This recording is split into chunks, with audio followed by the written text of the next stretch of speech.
മഹാലക്ഷ്മി സീരിയലിന്റെ ഇന്നത്തെ എപ്പിസോഡ് റിവ്യൂയിലേക്ക് എല്ലാവർക്കും സ്വാഗതം. അങ്ങനെ കണ്ണനാണെങ്കിൽ സീതയായിട്ടുള്ള അമ്മയെ കാണാനായിട്ട് ക്ഷേത്രത്തിലേക്ക് എത്തുന്നുണ്ടെങ്കിലും കാണുന്നത് മാർക്കോയാണ്. മാർക്കോയുടെ കാര്യങ്ങളൊക്കെ പറയുന്നുണ്ട്. മാർക്കോ പറയുകയാണ് മഹാലക്ഷ്മി ഒരു കാരണവശാലും വിഷമിപ്പിക്കരുതെന്ന്.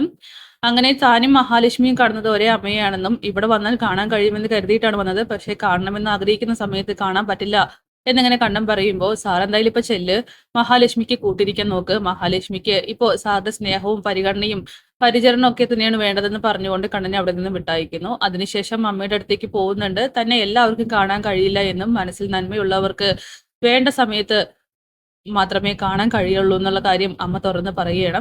അങ്ങനെ കരുണയാവട്ടെ വാമദേവനെ കാണാനായിട്ട് അയാളുടെ വീട്ടിലേക്ക് പോകുമ്പോൾ വാമദേവൻ മഹിയോട് ചോദിച്ച ആ ഒരു ഡിമാൻഡിനെ കുറിച്ച് അറിയുന്നുണ്ട്. 10 ലക്ഷത്തിൽ നിന്നും 5 ലക്ഷം തനിക്ക് വേണമെന്നും അല്ലെങ്കിൽ തന്റെ അച്ഛനെ കൊണ്ട് വാമദേവനാണ് ഇതെല്ലാം ചെയ്യിപ്പിച്ചെന്ന് കണ്ണന്റെ മുന്നിലും മറ്റുള്ളവരുടെ മുന്നിലും പറഞ്ഞു കൊടുക്കുമെന്നിങ്ങനെ കരുണ ഭീഷണിപ്പെടുത്തുകയാണ്. അങ്ങനെ 10 ലക്ഷത്തിൽ നിന്നും 5 ലക്ഷം തരാമെന്നിങ്ങനെ വാമദേവൻ പറയുന്നുണ്ട്.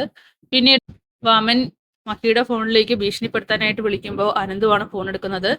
താനൊക്കെ ഒരു മനുഷ്യനാണോ, തന്നെ എനിക്ക് കാണണമെന്ന് പറയുമ്പോൾ വാമനാണെങ്കിൽ കാണാമെന്ന് എവിടേക്കാ വരേണ്ടതൊക്കെ ചോദിക്കുന്നുണ്ട്. അനന്ത് സ്ഥലവും പറഞ്ഞു കൊടുക്കുന്നു. അങ്ങനെ കണ്ണൻ വന്നതിന് ശേഷം ഒരു ഭീഷണിയെ കുറിച്ച് അനന്ത് പറയുന്നുണ്ട്. മഹിയെ പോയിട്ട് കണ്ണൻ ആശ്വസിപ്പിക്കുകയാണ്. ഇതിനിടയിൽ ബ്ലാക്ക്മെയിൽ നടന്നല്ലേ, അതുകൊണ്ടാണോ മഹി നിനക്ക് ഇങ്ങനെ ഒരു അവസ്ഥ ഉണ്ടായെന്നൊക്കെ ചോദിക്കുമ്പോൾ എല്ലാം കൊണ്ടും ഞാൻ ആകെ തകർന്നു പോയി കണ്ണേട്ടാ. എന്തായാലും മനുഷ്യന്മാർ എന്തുകൊണ്ടാ നന്നാവാത്തെ എന്നൊക്കെ ചോദിച്ചുകൊണ്ട് മഹി വളരെ വിഷമത്തോടു കൂടിയിട്ട് കരയുകയാണ്. അതൊന്നും താൻ ഇനി ഓർത്ത് പേടിക്കേണ്ട, അവരെയൊക്കെ ചൊൽപ്പെടുത്തി നിർത്താനായിട്ട് തനിക്ക് അറിയാമെന്നിങ്ങനെ കണ്ണൻ പറയുകയാണ്. അനന്തു ചെന്നിട്ടുണ്ടെന്നും പറയുന്നു. അങ്ങനെ അനന്ത് പറഞ്ഞ സ്ഥലത്ത് തന്നെ വാമദേവൻ വരുന്നുണ്ട്. അവസാനം ആനന്ദ് പറയണം തന്നോട് അന്ന് എഴുതി സത്യം പറഞ്ഞത് വിനയായിട്ട് വരുമെന്ന് എനിക്ക് അറിയാമായിരുന്നു. പക്ഷെ ഇത്ര പെട്ടെന്ന് താൻ ഇങ്ങനെ വിലപേശുമെന്ന് കരുതിയില്ല വാമദേവ. താനൊക്കെ ഒരു മനുഷ്യനാണോ? കണ്ണനെ വലിച്ചരച്ച് കുടിച്ചതല്ലേ, എന്നിട്ടും തനിക്കൊന്നും മതിയായില്ലേ എന്നൊക്കെ ചോദിക്കും.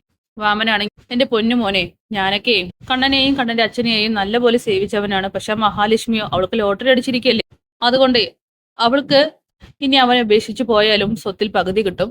അതിലൊരു അംശല്ലേ താൻ ചോദിച്ചോളൂ എന്നൊക്കെ പറയുമ്പോ അനന്തുവാണെങ്കിൽ ദേഷ്യത്തോടെ ചോദിക്കുന്നുണ്ട്, തന്നെയൊക്കെ ശരിക്കും കൊന്നു കളയുകയാ വേണ്ടെന്നൊക്കെ. എന്താന്ന് വെച്ച് ചെയ്തോ, പക്ഷെ ഞാൻ ആവശ്യപ്പെട്ട തുക എനിക്ക് കിട്ടണമെന്നിങ്ങനെ വാമൻ പറയുകയാണ്. അല്ലെങ്കിൽ മഹിയുടെയും അവളുടെ അനിയത്തിയുടെയും ജീവിതം തകർന്നും പോകുമെന്ന് പറയുമ്പോ ഇനി തകരാനൊന്നുമില്ലടോ.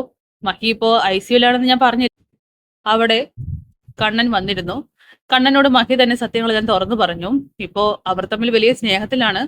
അങ്ങനെ ആരും വിചാരിച്ചാൽ അവരെ പിരിക്കാനൊന്നും കഴിയില്ല. പിന്നെ ഉണ്ണിയുടെയും കരുണയുടെയും കാര്യം അത് ഞങ്ങളുടെ കയ്യിലല്ല. പക്ഷെ കണ്ണനും മഹിയും പഴയതിലും കൂടുതൽ അടുത്തു എന്ന് തന്നെ വേണമെങ്കിൽ പറയാം. പരസ്പരം മനസ്സിലാക്കിയിരിക്കുന്നു. അവർ തമ്മിൽ ഇനി പേടിപ്പെടുത്തുന്ന യാതൊരുവിധ രഹസ്യങ്ങളും ഇല്ലെന്നുള്ള കാര്യം അനന്ത് തുറന്നടിക്കുമ്പോൾ വാമദേവന്റെ ആ ഒരു പ്രതീക്ഷയും അവിടം വെച്ച് അവസാനിക്കുക. വാമനാണെങ്കിൽ ആകെ ഷോക്കാവുന്നു.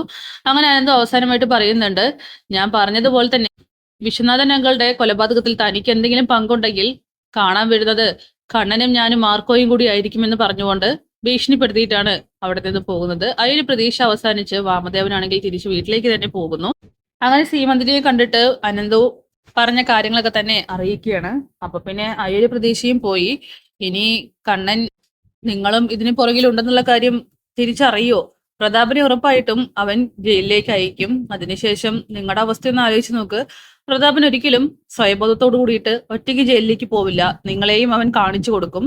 അപ്പൊ പിന്നെ നമ്മുടെ അവസ്ഥ അത് പറയാതിരിക്കുന്നതായിരിക്കും നല്ലതെന്നൊക്കെ പറയുമ്പോൾ വാമദേവനാണെങ്കിൽ ആകെ ഷോക്കാവുന്നു. അങ്ങനെ മഹിയെ യാതൊരുവിധ കുഴപ്പവും ഇല്ലെന്നും ഡിസ്ചാർജ് ചെയ്യാമെന്നൊക്കെ ഡോക്ടർ പറയുകയാണ്. മാത്രമല്ല കണ്ണന് നല്ലൊരു ഉപദേശവും കൊടുക്കുന്നുണ്ട്. ഒരു കാരണവശാലും പക്വതയില്ലാതെ ഗർഭിണിയായിട്ടുള്ള ഭാര്യയോട് ഇങ്ങനെയൊന്നും പെരുമാറരുതെന്നും എന്ത് പ്രശ്നങ്ങളുണ്ടെങ്കിലും അത് പറഞ്ഞു തീർക്കണമെന്നൊക്കെ പറഞ്ഞ് എലിസബത്ത് ഡോക്ടർ കണ്ണനെ ഉപദേശിക്കുകയാണ്. തനിക്കൊരു തെറ്റ് പറ്റിപ്പോയെന്നും കണ്ണൻ തിരിച്ചു പറയുന്നുണ്ട്. പിന്നീട് കണ്ണനാവട്ടെ മാർക്കോയെ കാണാനായിട്ട് വിളിക്കുകയാണ്. എന്നിട്ട് ആ വാമദേവൻ പറഞ്ഞ എല്ലാവിധ കാര്യങ്ങളും തുറന്ന് പറയുന്നുണ്ട്. അതായത് അയാൾ ഭീഷണിപ്പെടുത്തിയതും മറ്റുമൊക്കെ തന്നെ. അങ്ങനെ മാർക്കോ പറയാണ്, സാറ് സൂക്ഷിക്കണം, ഇതിന് പിന്നിൽ പ്രതാപന് മാത്രമല്ല പങ്ക്. അയാൾ എന്തിനാണ് സാറിന്റെ അച്ഛനെ കൊന്നത്? അയാൾക്ക് അതിന്റെ ആവശ്യം എന്തായിരുന്നു? കരുതിക്കൂട്ടിയുള്ള കൊലപാതകമാണെങ്കിൽ എന്തോ ഒരു ഗൂഢാലോചന ഇതിന് പുറകിൽ നടന്നിട്ടുണ്ട്.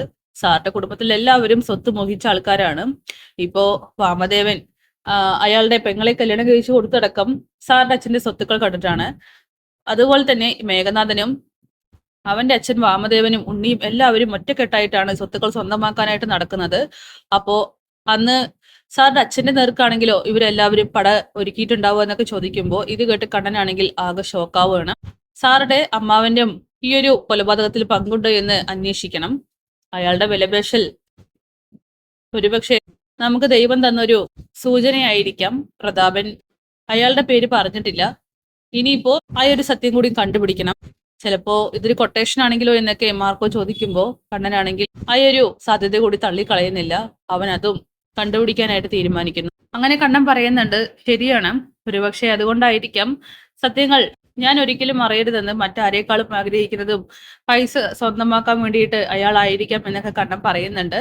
പിന്നീട് മഞ്ജു ആണെങ്കിൽ മഹാലക്ഷ്മിയും കണ്ണനും തമ്മിലുണ്ടായ പ്രശ്നങ്ങളെ കുറിച്ച് അറിയണം. മഹി ഐസിയുലായതും മറ്റൊക്കെ തന്നെ. ഇത് കേട്ടിട്ട് മഞ്ജു ആകെ വിഷമിക്കുന്നുണ്ട്. എന്നിട്ട് സാഗറിനോട് പറയുകയാണ്, എന്തിനായിരിക്കും കണ്ണനും ഏടത്തിയും പിണങ്ങിയിട്ടുണ്ടാവുക, അതിന് തക്കതായിട്ടുള്ള എന്ത് കാരണമായിരിക്കും സംഭവിച്ചിട്ടുണ്ടാവുക എന്നൊക്കെ. സാഗറിനാണെങ്കിൽ മഞ്ജുവിനോട് കാര്യങ്ങൾ തുറന്ന് പറയണമെന്നുണ്ടെങ്കിലും അവൻ അതിന് തയ്യാറാകുന്നില്ല. കാരണം ചെറിയൊരു ഭയം അവന്റെ ഉള്ളിലുണ്ട്. അപ്പൊ കാത്തിരിക്കാം കിടിലൻ എപ്പിസോഡിനായിട്ട്. Bye bye.